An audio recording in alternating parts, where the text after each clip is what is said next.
Toledo, saiu uma pesquisa nova do IPEC, antigo IBOPE, nessa semana mostrando que o grau de confiança nos prefeitos é maior que o grau de confiança no presidente da República. Como isso afeta a eleição?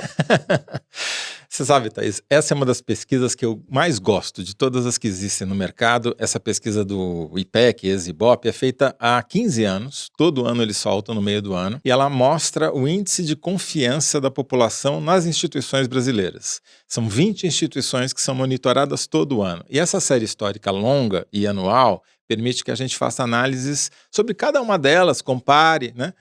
E eu gosto muito dessa, e você vai entender por quê, porque dá para comparar qual o poder, é um dado objetivo esse, qual o poder de influência do prefeito e do presidente no ano de eleição municipal, ao longo do tempo.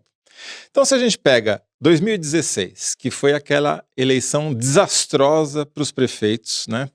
Foi a eleição, por exemplo, que trouxe o Dória para o cenário político, né? No primeiro turno. Primeira vez na história onda de São Paulo que um prefeito se elegeu no primeiro turno, desde que a eleição em dois turnos. Derrotou o incumbente. Exatamente. O Haddad era o prefeito, perdeu no primeiro turno, também um fato inédito. Nessa eleição, estava todo mundo mal avaliado. A confiança estava baixa em todas as instituições e os prefeitos tinham só 32 numa escala de 0 a 100, quer dizer, um terço seriam reprovados, né, do ponto de vista de confiança. E o presidente também estava mal, tinha 30, era a época do impeachment, né? Então, eles tiveram um papel muito pouco decisivo nessa eleição.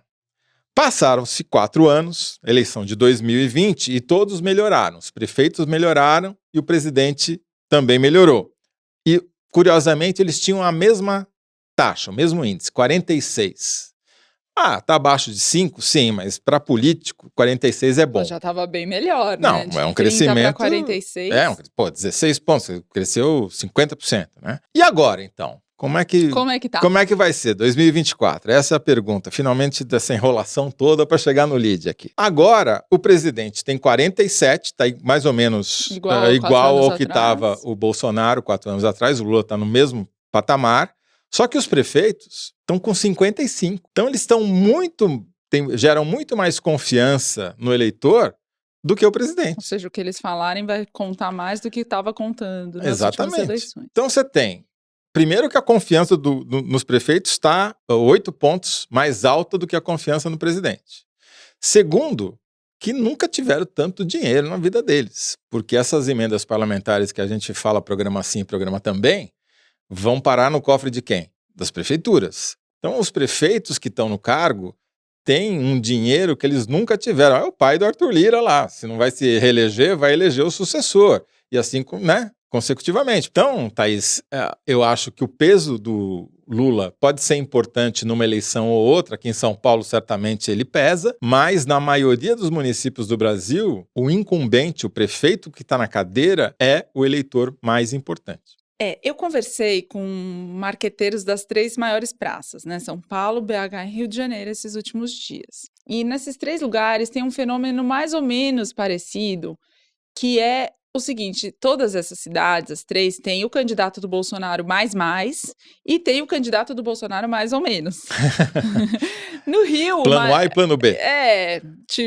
No Rio tem o mais, que é o Ramagem, e tem o mais ou menos, que é o Eduardo Paes, mas no caso do Eduardo Paes, é mais encorpada a candidatura dele, porque ele tem o apoio do Lula, mas ele tem 1/3 dos eleitores bolsonaristas, segundo os marqueteiros, porque ele está conseguindo falar com um eleitorado mais amplo do que uma base específica, e no caso dele, eu acho que essa questão da confiança está bastante explícita, porque ele está disparado na frente nas pesquisas. 53% na última pesquisa. E o Ramagem lá atrás, como eu falei. Em São Paulo, você tem o candidato mais, que é o Pablo Marçal, embora não seja o candidato oficial, mas é o candidato que se identifica, e você tem o candidato mais ou menos, que é o Ricardo Nunes, que em alguma medida está se beneficiando da confiança nos prefeitos, porque ele é candidato à reeleição, está com 1 ponto acima do Boulos, quer dizer, eles estão em empate técnico, vai ser uma disputa apertada, mas ele tem probabilidade de se reeleger e tentando fazer um discurso que é bolsonarista, pero nem sempre, certo? E em Belo Horizonte, da mesma forma, você tem o mais, que é o Bruno Engler, que é um deputado estadual do PL, super bolsonarista. Mas que não está bem, né? Que também está lá no segundo pelotão para baixo, e o mais ou menos, que é o Mauro Tramonte. Que é o primeiro colocado. Que é o primeiro colocado, que é o Datena de Minas Gerais, o Datena de BH, que é um apresentador da TV Record, deputado estadual do Republicanos, está disparado na frente em relação ao segundo pelotão. Disparado porque tá todo mundo muito mal, né? Não é que ele tá assim como o Eduardo Paes, que tem 53, isso. né? Exato. Ele tá um pouco mais na frente, tem um pouco mais de folga, tem que ver se ele se mantém, porque o candidato à reeleição, que é o Fouad, tem uma campanha mais de centro, enfim, uma coisa mais assim, tá embaixo, né? Não tá bem nas pesquisas. Mas o Tramonte faz também, às vezes, de candidato conservador. Tem eleitorado bolsonarista que tá com ele e não com o Bruno Engler. E aí o peso, né? A chave dos marqueteiros para explicar e abordar essa questão toda, o assunto local, né? São as creches na rua e as escolas e os postos de saúde. Então, esta questão do tema local é inescapável. A gente falou disso né, no último episódio.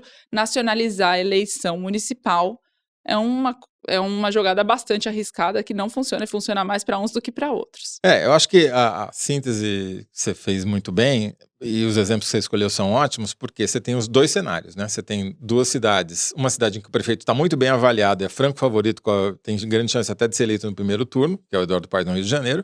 Você tem uma cidade que o prefeito é mais ou menos bem avaliado, né? Que é o Ricardo Nunes, e é pouco conhecido também, né?